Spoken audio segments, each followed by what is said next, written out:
What's up mga kanlibak? Ngayon po nga araw ay samahan niyo ako sa mga ilang kaganapan din sa bahay. Iring araw nga ni po na rin, nautusan ako ni mama na makuha daw po ng dahon ng madri kagawa. Talagay doon yan sa sabad na gagamitin sa handaan. Paano po nga nahilaw pa.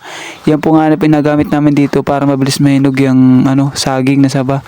Alagay mo lang yan sa plastic yung saging na saba, tapos alagay mo yung dahon ng madri kagawa para mabilis siyang mahinog. Yan lang po, hindi na kailangan ng kalburo.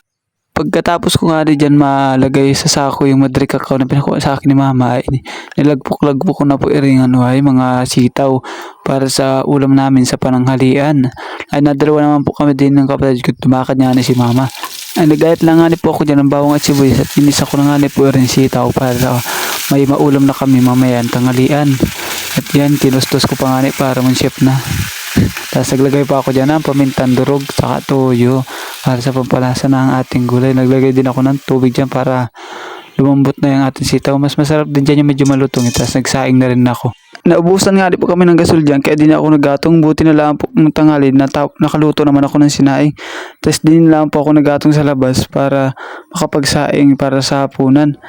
Nagkuha lang po ako ng kahoy dun sa taas-taas ng bahay para naman may ipanggatong din At nakaluto naman tayo ng kanin kahit paano. Tapos nagluto ako din ng ilang piraso ng saging at maraming aning hinog na din na saba. Tapos yan, naluto na yun. Tapos nagputrip kami dito ng dalawang magkapatid ko habang nanonood ng Peppa Pig na paborito ng kapatid ko. Tapos nagayat lang ako din ng gulay. Baka nagtataka yung mga taga-ibang lugar kung bakit madalas ang pagluto natin dito ay ginataan. Nakasanayan na rin kasi po dito sa Marinduque ang pagluluto sa mga ganyang gulay-gulay is ginataan. Bira lang po naman kami magkilaw at di naman pwede siguro kilawin yan. Pwede pa siguro yung mustasa. Naalala ko nga po ng bata ako ay nung nakatikim ako ng kinilaw na mustasa ng pakla pala nun. Niliwa ko pero masarap naman pala yun. Nung luwaki-laki na ako, masarap pala yun. Di lang siguro nasanay na kumain ng ganong gulay na kinilaw ba. Pagka-uwi nga ni mama dyan, sinabi ko na wala ng gasol kaya nagpapasya nila na bumili ng gasol kasi mahirap magluto sa umaga. Naglagay nga na ako dyan ng konting pilipitin. Medyo malalaki nga na yung pilipitin na yan. Masarap kasi ganito, may ihalo sa gulay yung ganito mga maliliit na isda.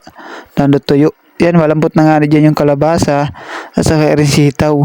Kaya pwede na natin ilagay ring mustasa nang sa ganun is makakain naman na yung mga kapatid ko. Inilalim ko lang nga na yan para medyo lumambot-lambot at medyo makunat talaga yung mustasa talaga. Naalala ko nga dati nung kumain ako ng mustasa, sumabit sa akin lalamunan yung sa mustasa. Sobrang haba kasi hindi nga ni pinutol. Kaya minsan napagalitan ako ni mama pag hindi ko naputol yung mustasa. At sobrang haba daw, ang hirap daw nguyain. Pag nalumod mo ay nasabit pa. Kaya pinutol ko nga yun, pinaiksiyan ko lang yung mustasa.